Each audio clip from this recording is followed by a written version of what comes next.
Euh, Merci Jean-Pierre, merci André, merci Inès qui nous quitte. Et puis donc, nous accueillons, c'est parti, Morad, donc stagiaire, Morad, notre stagiaire de Radio Galère. Et puis donc, nous accueillons Samuel Mougin, co-gérant du réseau Boussole, et Lionel Arzano, coordinateur historique de Pain et Partage, toujours en compagnie d'Amine. Le micro est ouvert, mon cher Amine, Christian, Morad, donc notre stagiaire, et nos deux invités qu'on va saluer évidemment. Bonjour Morad, bonjour Samuel, bonjour Lionel. Bonjour. Voilà, bienvenue chez nous sur les ondes de Radio Galère. Normalement, vous avez un retour son qui est bon. Voilà, vous m'entendez très bien, impeccable. On a 30 minutes avec vous. On a eu tout simplement un coup de cœur, en tout cas, concernant cette association, cette structure qu'on voulait mettre en place. On remercie André, merci. À bientôt.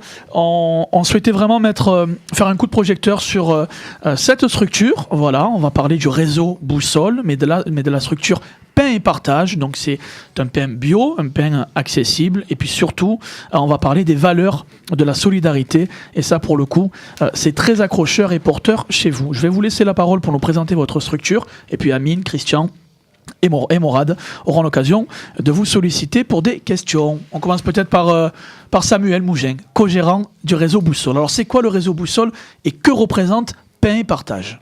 Alors le réseau Boussole, c'est d'abord une aventure, c'est une aventure marseillaise et c'est une aventure humaine.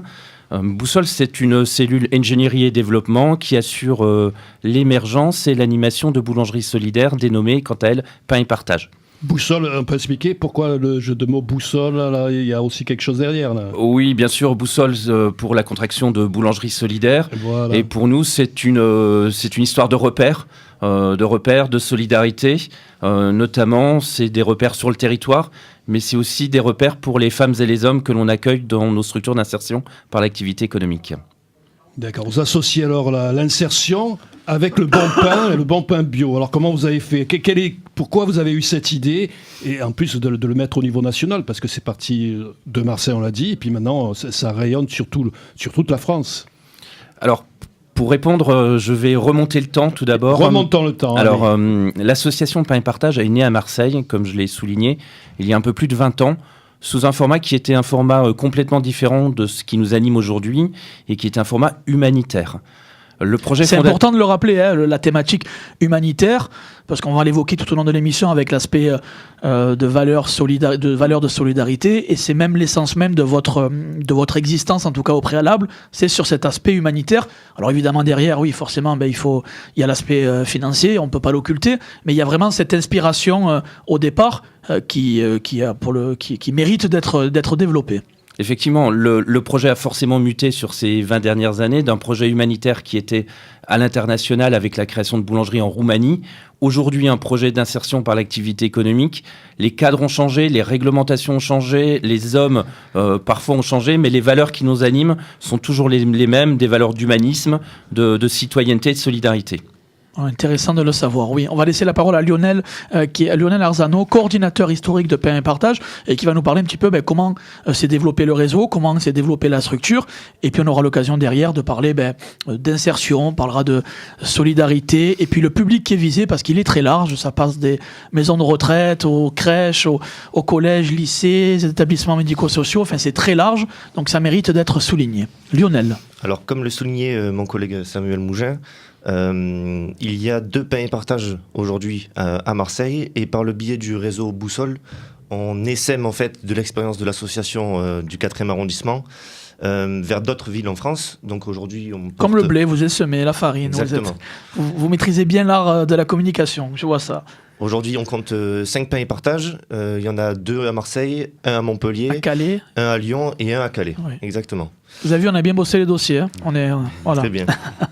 Comme tu l'as souligné, Anthony, la vocation des boulangeries solidaires, c'est la vocation des boulangeries solidaires, c'est pas la production et la vente aux particuliers. Pourquoi ? Parce que l'origine... On serait intéressés, nous les particuliers aussi, à manger de ce bon pain. Les valeurs d'origine de cette structure, c'est plutôt de valoriser le travail de la filière blé-farine-pain Et le fait de produire et livrer seulement les restaurations collectives et du coup seulement les professionnels, on ne défavorise pas le travail des artisans qui sont et qui travaillent dans les quartiers qui nous sont chers et qui sont voisins à notre structure. Ah, mais la réponse est importante, pardon Oui. Samuel, je vous laisse la parole. La réponse est importante parce qu'on s'est posé aussi la question, et pour être honnête, on le dit, nous à Radio Galère, j'ai eu Lionel pendant une vingtaine de minutes hier, et je lui ai dit aussi, je regrettais, mais je me suis dit, pourquoi les particuliers ne pourraient pas accéder en tout cas à ce service-là, parce que je pense que ça serait bien, mais bon, la réponse est pertinente, et c'est vrai qu'il fallait la poser. Ouais, il pourrait avoir des boulangeries solidaires aussi. Ben justement. C'est-à-dire pour particuliers. Mais... Alors, Oui. ça existe sur d'autres territoires en France. Ça existe. Voilà. Ça Bon, existe. voilà. Le choix qui est le nôtre s'appuie sur différentes raisons. Un, c'est de ne pas faire concurrence aux artisans de quartier qui aujourd'hui sont parfois dans des situations économiques délicates. Et puis, faut plutôt innover, plutôt faire ce qui n'est pas fait par d'autres. Donc aujourd'hui, c'est plutôt d'être sur des segments de marché, sur des terrains économiques qui ne sont pas occupés. Et là aussi, on va défricher des terrains un peu vierges. Oui, intéressant de le développer. Amine. Oui, ben moi, tout ce qui est solidaire, je suis forcément pour. C'est bien que même le concept, que l'idée se répande sur l'ensemble des professions. Par exemple, on pense aux boucheries, même si ça se fait de plus en plus avec les AMAP. Mais voilà, mon petit bémol, ça reste quand même l'accès aux particuliers, l'accès pour les particuliers. Alors, je comprends aussi cette cohésion qu'il faut qu'il y ait avec les autres artisans, mais il y aurait peut-être un juste milieu à trouver avec une sorte de dépôt chez eux ou quelques produits. Parce que si on enlève le particulier, c'est ce que je reproche souvent à toutes les initiatives, c'est que l'humain est souvent absent. Alors pas dans votre cas, mais le particulier, le monsieur de tout le monde, c'est bien qu'il y ait un accès. Et je pense que ça pourrait être possible avec des boulangeries peut-être. Comme tout projet, point positif, point négatif, mais vous devancez nos axes de développement et de stratégie, parce qu'effectivement, ce lien au particulier, il nous chatouille, il nous titille, donc on a envie d'aller plus loin. Donc effectivement, aujourd'hui, on réfléchit, on travaille soit sur des modèles hybrides qui seraient des boulangeries qui permettraient de livrer le particulier et la restauration collective d'une manière large. Sans faire trop sans faire d'ombre aux artisans, bien évidemment, voire en cohérence et en partenariat avec les artisans locaux. On travaille sur des projets de conciergerie sur lesquels on pourrait aller livrer des points de dépôt. C'est-à-dire que d'imaginer des formes de distribution un peu novatrices par rapport à ce qu'on peut connaître. Et puis, ce lien au particulier, il est intrinsèque dans notre projet. Et c'est même un pilier qui est fort, où on défend du bio pour tous. On l'a peut-être pas suffisamment précisé, mais les productions qui sont effectuées au sein des 2 boulangeries, comme le soulignait Lionel, se font uniquement en production bio et avec une volonté de faire du bio pour tous. Je pense que Lionel peut peut-être un peu citer des exemples ou revenir sur des typologies de clients. Intéressant, et d'ailleurs j'en profite, François qui vient de réagir, qui avait déjà réagi sur la première partie de l'émission et qui nous dit parlons-nous des prix. Voilà, donc c'est important. Alors pour le coup, j'ai expliqué qu'il n'y a pas l'aspect particulier, mais on a souvent tendance à dire que le bio c'est cher, que c'est pas accessible, et ça à mon sens on l'a prouvé nous avec nos émissions que sont des clichés totalement réducteurs. On avait reçu l'association Seconde Nature, la filière paysanne, on a fait les AMAP, on a fait les paniers, et on se rend compte évidemment que c'est largement accessible, et en tout cas accessible aux citoyens lambda. Donc c'est un choix de vie, quoi, en quelque sorte. Oui, sorte. c'est un choix de vie, et puis il y a le bio aussi, c'est ce qu'on évoquait à travers leurs valeurs, mais il y a aussi le concept, en effet, le mode de vie. Donc François nous dit d'indiquer aussi que c'est pas si cher que ça le bio. Voilà, donc là je vous laisse la parole, vous deux messieurs, pour réagir. Combien la baguette, Samuel? Alors, un prix, c'est forcément la résultante de plein de paramètres. Oui, et puis si vous achetez 1000 baguettes... Voilà. Pour vous donner comme quelques éclairages et clés de compréhension, aujourd'hui, une farine bio, une farine locale, de qualité, c'est 50% plus cher qu'une farine classique. Ouais. Voilà. Donc nous, ce qu'on défend... En passant par le bio. En passant par le bio. Voilà. Et il y a plusieurs types. Il y a la type 55, la type... je pense que même dans les bio, il y a plusieurs gammes ou plusieurs... Alors, il veut se lancer, je crois. Voilà, dans le bio, j'y reviendrai. Désolé. On pourra y revenir peut-être après. Mais effectivement, une farine bio, c'est forcément plus cher qu'une farine traditionnelle. C'est paradoxal parce que c'est moins traité, donc il y a moins besoin de produits de traitement, non, pourtant.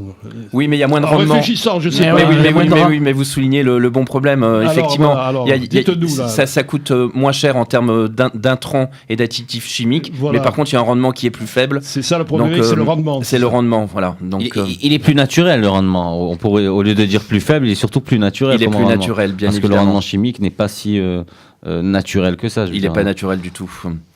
Pour revenir sur le prix, nous, ce qu'on défend, c'est d'avoir un prix qui soit le plus juste, le plus équitable. On affirme une stratégie avec une péréquation des prix. Quand on va livrer une association caritative, on n'aura pas le même prix qu'un grand compte ou une boîte lucrative. Donc on essaie, à travers la politique tarifaire, d'avoir une vraie volonté de démocratisation du bio. D'accord. Ça, donc vous avez un prix pour les associations et un prix pour des associations plus huppées, c'est ça. Donc vous sélectionnez en fonction de vos clients des revenus. Des revenus, le facteur prix, quoi. On fait de la solidarité dans notre grille tarifaire. Ça, c'est très bien, ça. Et après, pour ajouter aussi un élément qui est très important dans un établissement d'une grille tarifaire pour un client ou pour un prospect, il y a tous les éléments logistiques qui sont importants à prendre en compte, mais il y a aussi l'aspect partenariat. Je prends l'exemple les écoles de la ville de Marseille, qui est un partenariat historique de l'association Pain et Partage depuis quand même beaucoup d'années.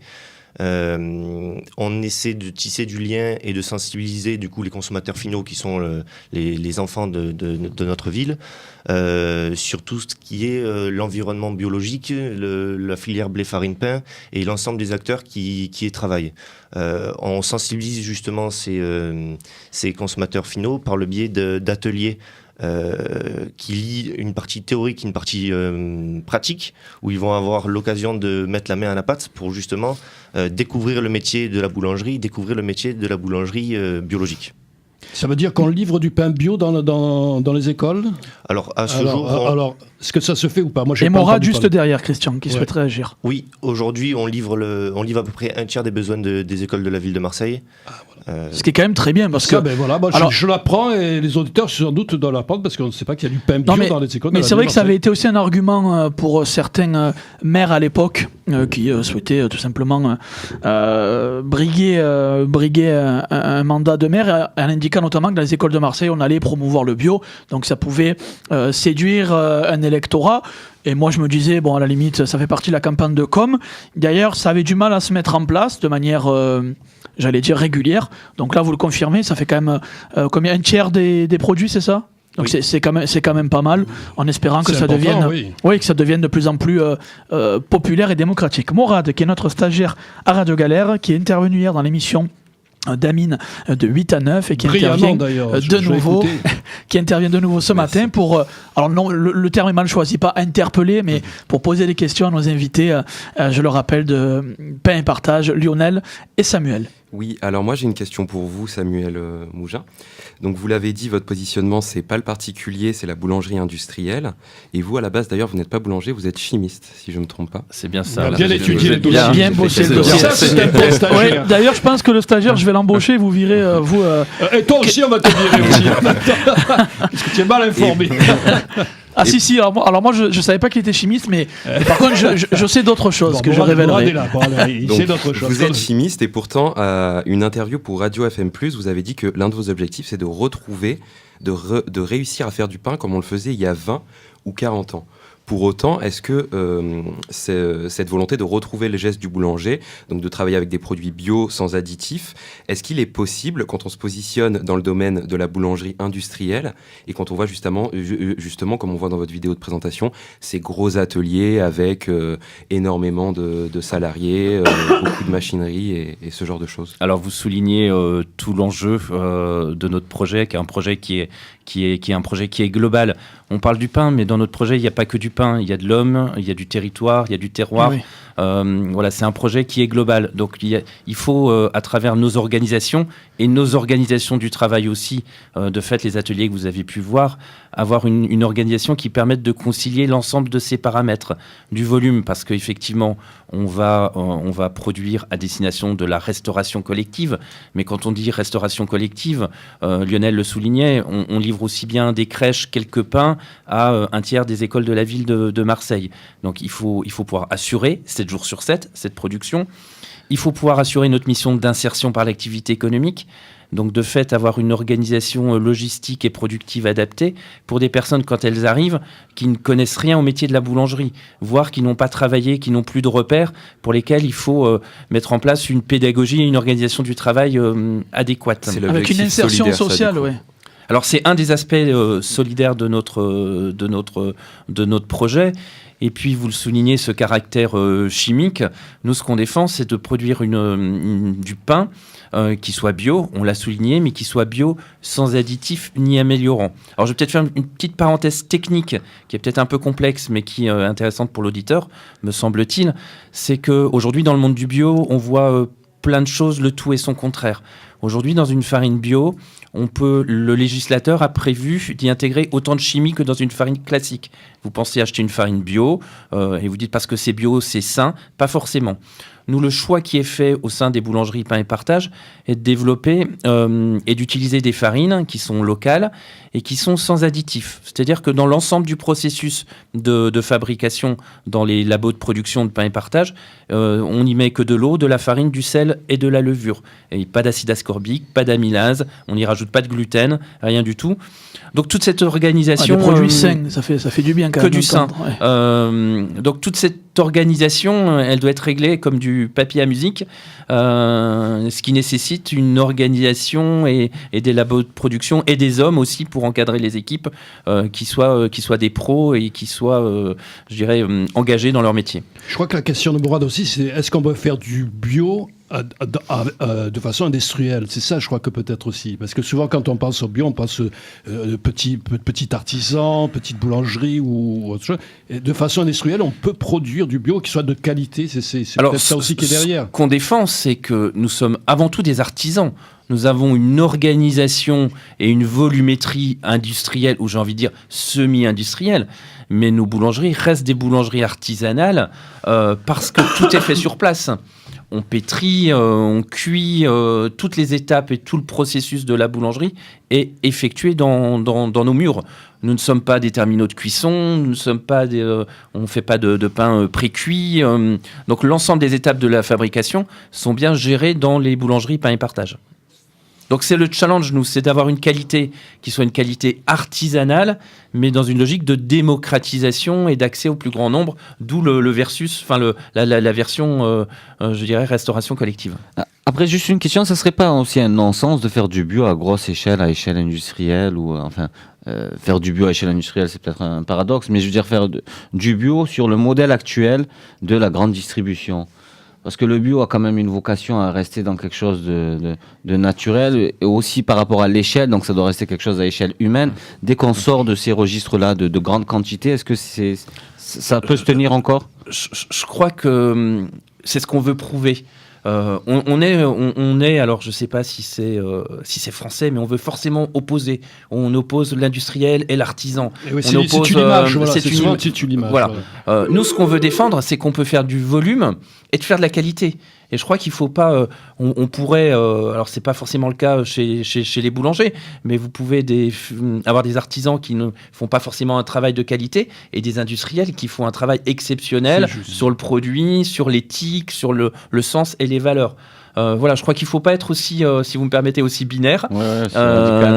Et nous, ce qu'on défend, c'est effectivement l'enjeu pour les boulangeries Pain et Partage est vraiment de développer du bio et dans une logique de démocratisation du bio. Voilà, c'est la démocratisation du bio. Parce que et ne pas être dans une logique qui soit on fait du bio pour les bobos. Voilà, élitiste. Aujourd'hui, les bobos, ils ont du bio. Nous, ce qu'on veut, c'est que les habitants de Marseille, qui sont à faible revenu, qui n'ont pas forcément le moyen d'acheter du pain le soir chez eux, quand ils sont à l'école, quand ils sont sur le lieu de travail, quand ils sont impliqués dans une association, ils puissent avoir accès à un pain de qualité. Ça, c'est important. On rappelle aussi, tout à l'heure, vous l'évoquiez, et ça me permet de rebondir sur l'insertion et notamment sur le personnel que vous accueillez. Il y a une vidéo que je vous invite d'ailleurs à aller voir, auditeurs, auditrices. Vous tapez sur YouTube, vous mettez Pain et Partage, Boussole, et vous avez la vidéo de 5 minutes qui est très révélatrice avec des clichés plutôt sympas et décalés. Mais parlez-nous notamment aussi on en a peu parlé sur des personnes qui s'insèrent chez vous socialement et forcément économiquement et qui adhèrent au final à votre idéologie, j'entends idéologie, pas au sens politique, au sens humaniste peut-être. Ça revient un petit peu à la création il y a déjà 20 ans du réseau. Parlez-nous un petit peu de ça, de ces personnes-là. Alors, Lionel. Oui, Pain et Partage, c'est un outil de production et de livraison de pain biologique à un panel large de clients, mais on en fait aussi ce qu'on appelle l'insertion de publics en difficulté. Donc, on accueille des personnes en contrat à durée déterminée d'insertion, en CDDI, qui permet en fait de remobiliser les personnes et de trouver des solutions à des freins périphériques qu'ils ont au moment de l'embauche. Ouais, ça leur permet de rebondir et puis en plus de se réintégrer, puis d'apprendre aussi le métier. Je suppose que c'est toujours enrichissant. Tout le monde n'a pas vocation de continuer sa vie en tant que boulanger à la suite de passer par Pain et Partage. Mais en tout cas, ça éveille un sens, un travail qui a... Enfin, le pain, c'est quand même symbolique. Il y a une symbolique derrière. Tout à fait. Ça permet d'avoir une nouvelle cohésion d'équipe, avoir des consignes d'un responsable.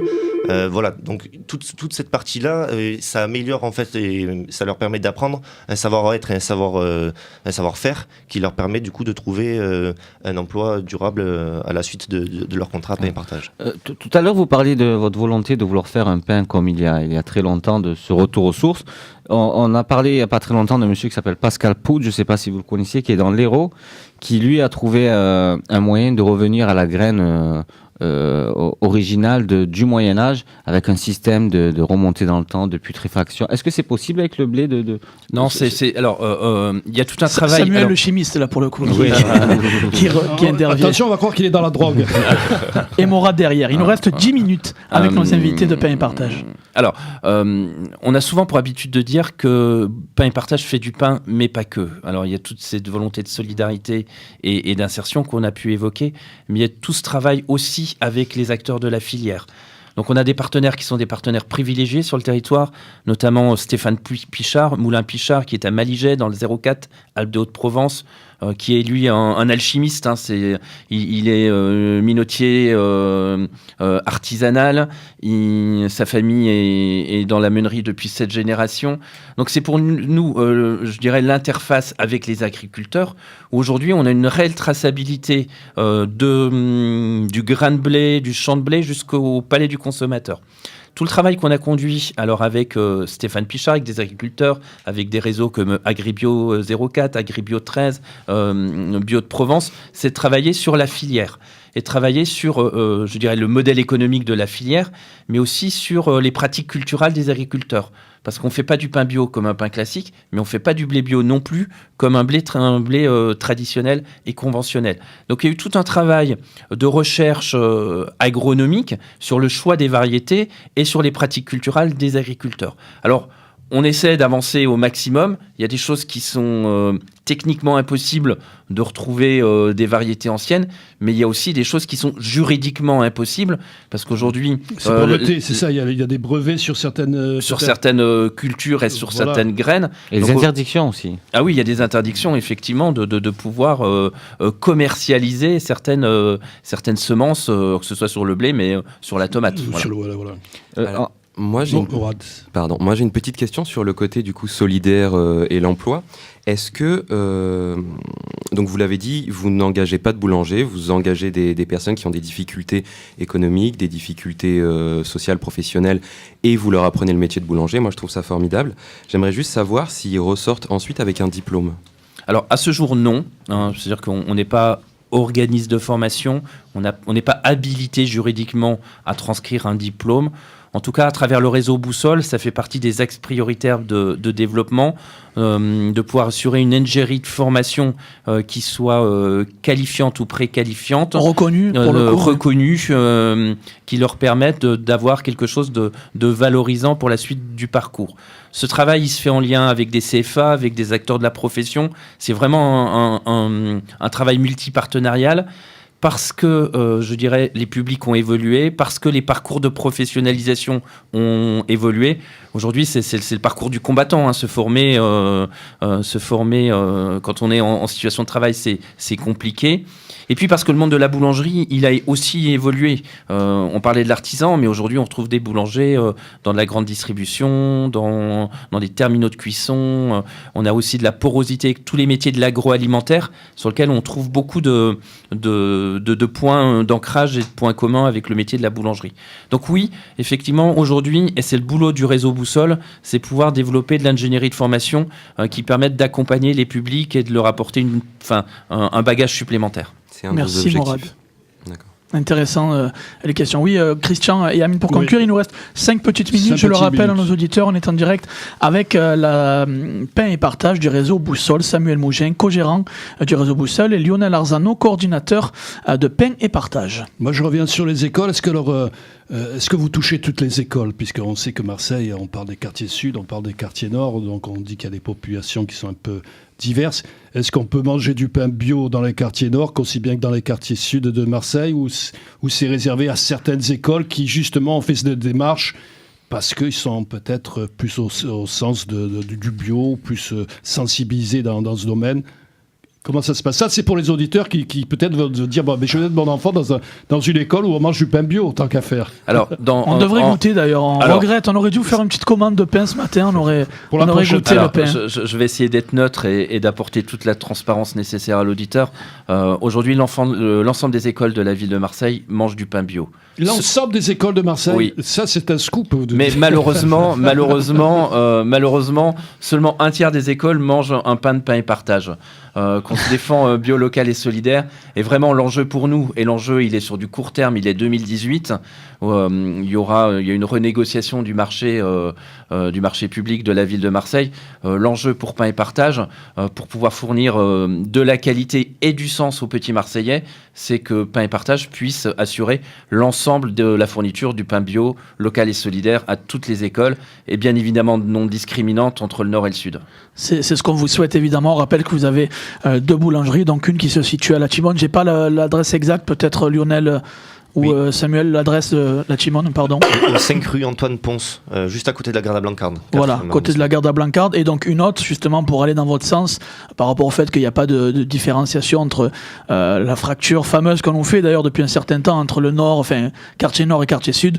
Vous en avez une proche de l'école de la deuxième chance, qu'on salue d'ailleurs, Étienne Bastide s'il nous écoute, donc à Saint-Louis. Donc pour le coup, voilà, vous intervenez. Et puis peut-être une troisième ou quatrième boulangerie dans les années à venir. Est-ce que c'est aussi l'idée, c'est aussi ce qui pourrait se mettre en place, ou pour l'instant vous vous cantonnez déjà à fonctionner avec 2 boulangeries on va déjà se cantonner à ces 2 boulangeries, mais après des projets de territoire, alors peut-être au-delà de Marseille, mais effectivement d'avoir un maillage territorial et voire d'accompagner des personnes qui seraient issues de nos structures d'insertion à créer leur propre activité sur donc de l'accompagnement. De l'accompagnement, tout à fait. Génial, ouais. Excellent.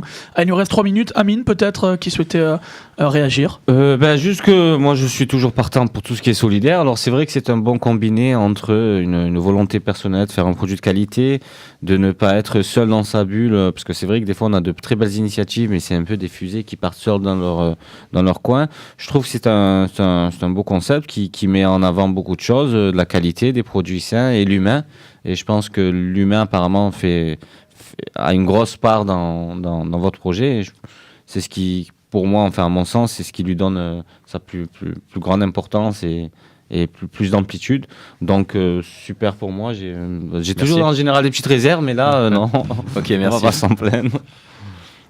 Le moral, peut-être qu'il voulait rajouter quelque chose, non? Non, pas spécialement. Non, lui aussi. Ça aussi, c'est très rare qu'il n'y ait pas de réserve. On a toujours ou le nom, ou l'emplacement, ou la qualité du produit. Puisqu'on n'a rien à dire, faites un peu des annonces. Dites-nous vos prochaines réalisations. Peut-être à l'international. On n'a pas l'international. Au début, vous avez une avancée sur la Roumanie. Je ne sais pas à quel pays vous avez dit. Oui, la Roumanie. La Roumanie, est-ce que vous envisagez justement d'élargir ce concept ailleurs? Vous parliez d'humain, et effectivement, je crois un marqueur de l'aventure Pain et Partage et de Boussole, c'est que c'est un projet qui mêle des intérêts individuels et des intérêts collectifs. Ça, c'est vraiment quelque chose qui nous est cher.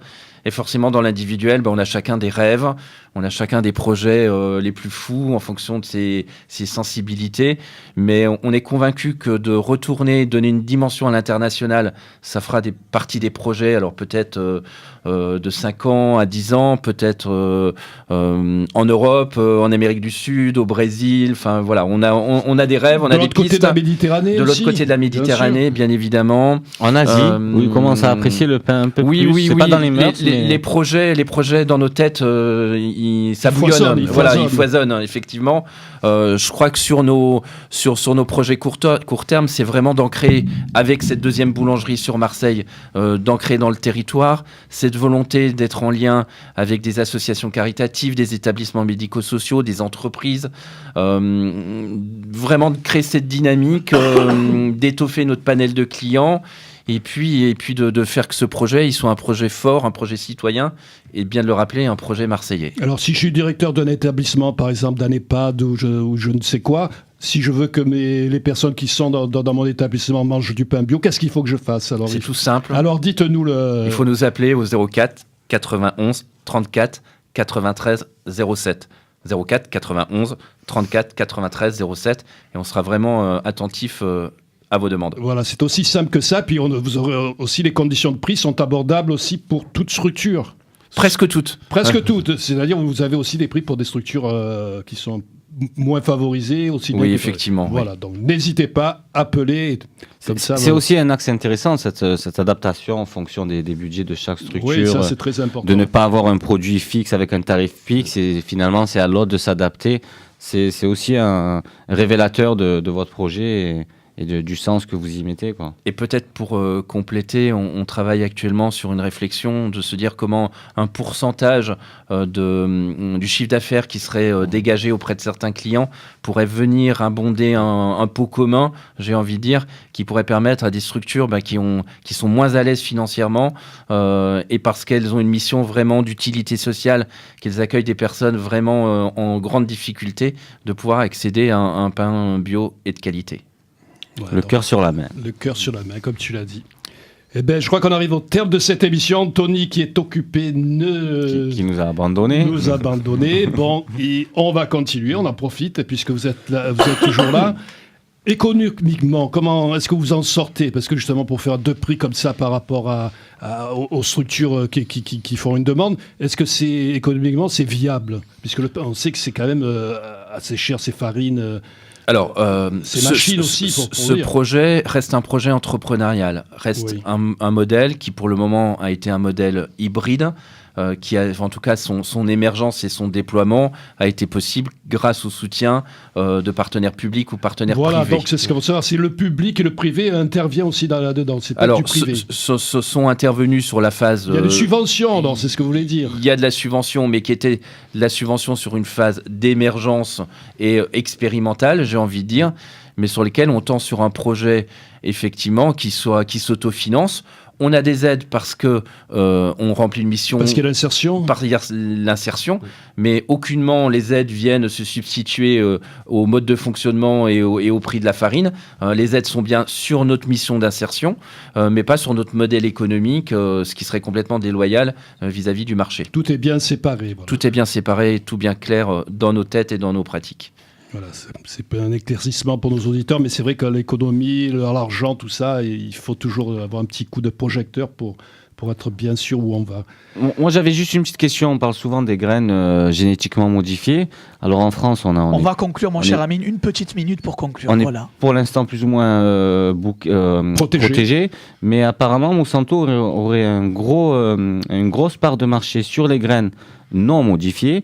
Et c'est pas une crainte pour vous qu'à l'avenir, si demain elle peut vous prendre au chantage, enfin pas pour vous, mais pour alors oui, c'est un enjeu énorme, mais c'est un enjeu mondial, donc qui dépasse largement, je dirais, notre pouvoir et notre champ d'action. Mais on est convaincu aussi que c'est par des initiatives citoyennes de proximité, de territoire, que le consommateur va aussi prendre conscience d'un certain nombre d'éléments juridiques, stratégiques et financiers vis-à-vis de ces grands comptes. Donc on croit aussi que c'est en semant des petites graines que les lignes peuvent bouger. Donc nous avons tous un pouvoir en tant que consommateurs, C'est le consommateur qui a le pouvoir. contrairement à ce qu'on pourrait croire. Non, c'est le consommateur qui a le pouvoir. À ceux qui écoutent. Voilà. Je crois que ça sera le mot de la fin, Anthony. Je crois que la pause musicale s'annonce. Parfait, Et la on pause remercie musicale. nos invités. Oui, mon cher Christian. Non, je disais qu'on remercie nos invités avant de passer Merci. à la pause musicale. Exactement, tu fais bien d'en parler. C'est aussi ça, les lois du direct. Merci à Samuel et merci à Lionel Merci. de Pain et Partage du réseau Boussole. Ça a été un vrai plaisir partagé. Voilà, j'espère que j'ai trouvé le terme approprié. Pause musicale, la canaille, jamais nationale. Et juste derrière, nous avons les représentants de Nicolas Dupont-Aignan, le parti Debout la France, à J-4 des présidentielles. On vous réincite de nouveau, auditeurs, auditrices, à aller voter. Et aller manger du bon pain aussi, donc chez Pain et Partage, voilà. Et du Merci. pain bio, bien sûr. Et du pain bio. Merci messieurs, à bientôt et au plaisir. Merci. On revient juste après ça.